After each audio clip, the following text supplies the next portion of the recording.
Gak. Halo teman-teman. Hai. Assalamualaikum warahmatullahi wabarakatuh. Waalaikumsalam warahmatullahi wabarakatuh. Om Swastiastu. Om Swastiastu. Salam. Salam. Namo Buddhaya dan salam kebajikan. Perkenalkan, saya Cantika Yulandira. Kali ini kita sudah sampai pada tahap koneksi antar materi. Nah, pada tahap ini saya akan menceritakan kepada teman-teman sekalian mengenai materi yang saya pahami. Yang pertama, di sini saya akan menjelaskan pengaruh dari jarak atau perpindahan waktu dalam menentukan kelajuan dan juga kecepatan suatu benda. Teman-teman tahu nggak sih, sebenarnya jarak itu nggak berpengaruh loh terhadap waktu dalam menentukan kecepatan suatu benda. Karena kecepatan itu didefinisikan sebagai hasil bagi antara perpindahan yang dialami dalam waktu tertentu dengan total waktu yang diperlukan. Jadi, perpindahanlah yang sangat berpengaruh terhadap waktu dalam menentukan kecepatan. Karena itu, jarak tidak menjadi penentu dari nilai kecepatan, melainkan kelajuan. Karena kelajuan didefinisikan sebagai hasil bagi antara jarak yang ditempuh dalam waktu tertentu dengan total waktu yang kita butuhkan. Nah, kesimpulannya, kalau perpindahannya 0, maka kecepatannya pun sama dengan 0. Sebaliknya, kelajuannya nggak mungkin bernilai 0 karena jarak nggak bergantung dengan arah.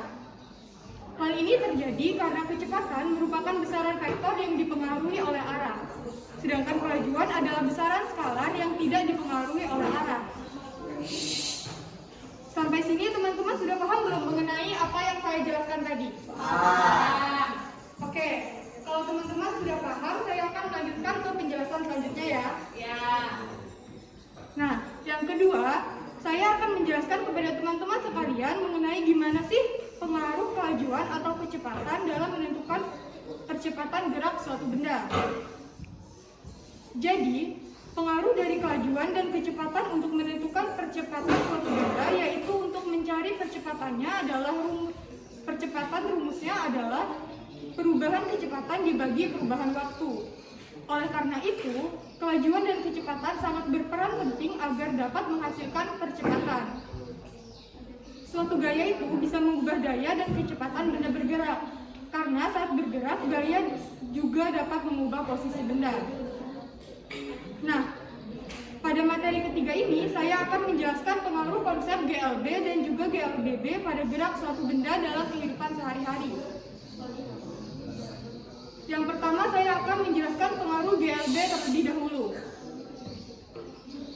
Jadi, GLB atau gerak lurus beraturan itu sangat berpengaruh pada gerak benda dalam kehidupan kita sehari-hari.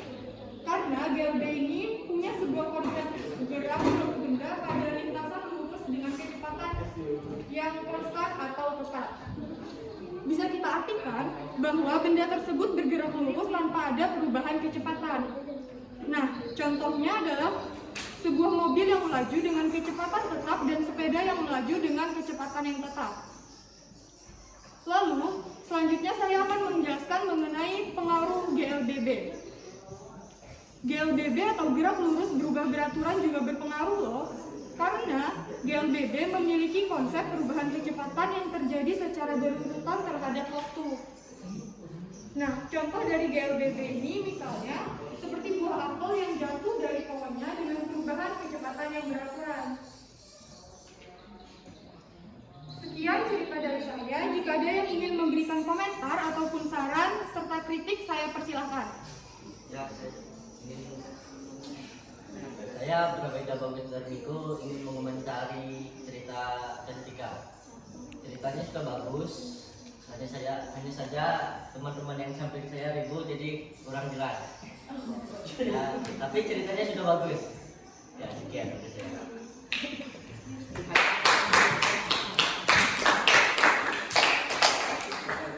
Baik, terima kasih atas komentar dari Ida Bagus dan Miko. Serta lain kali saya akan mengajak teman-teman yang lain untuk hening dulu saat saya bercerita. Semoga penjelasan dari saya tadi mudah dipahami oleh teman-teman sekalian dan juga bisa bermanfaat untuk kita semua. Saya ucapkan terima kasih dan selamat pagi.